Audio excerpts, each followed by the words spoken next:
नवरात्रि की शुरुआत हो रही है। नवरात्रि में मां दुर्गा के 9 स्वरूपों की विधि विधान से पूजा की जाती है।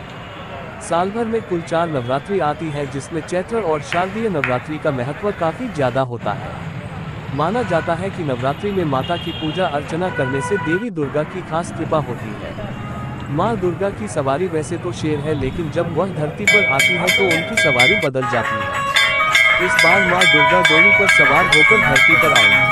सनातन धर्म में नवरात्रि को बहुत ही खास माना जाता है।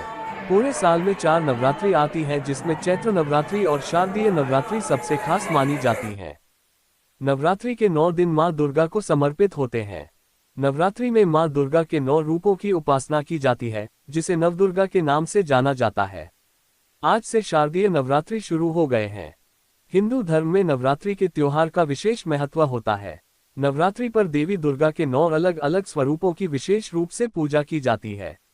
आश्विन माह के शुक्ल पक्ष की प्रतिपदा तिथि लेकर नवमी तिथि तक शारदीय नवरात्रि रहती है।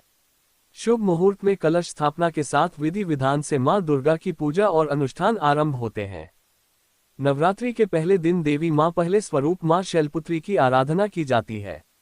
आज से शारदीय नवरात्रि की शुरुआत हो रही है। नवरात्रि की ये पर्व हर वर्ष आश्विन माह की प्रतिपदा तिथि पर शुभ मुहूर्त को ध्यान में रखते हुए कलश स्थापना के साथ प्रारंभ होती है। लगातार 9 दिनों तक मां के 9 अलग अलग स्वरूपों की पूजा की जाती है। नवरात्रि के पहले दिन घट स्थापना सूर्योदय के बाद और अभिजीत मुहूर्त में किया जाना सबसे शुभ माना गया है। देवी के भक्त लगातार 9 दिनों तक उपवास रखते हुए पूजा पाठ और साधना करते हैं। आइए जानते हैं शारदीय नवरात्रि पर कलश स्थापना के लिए शुभ मुहूर्त कब है और कैसे करें मां को प्रसन्न और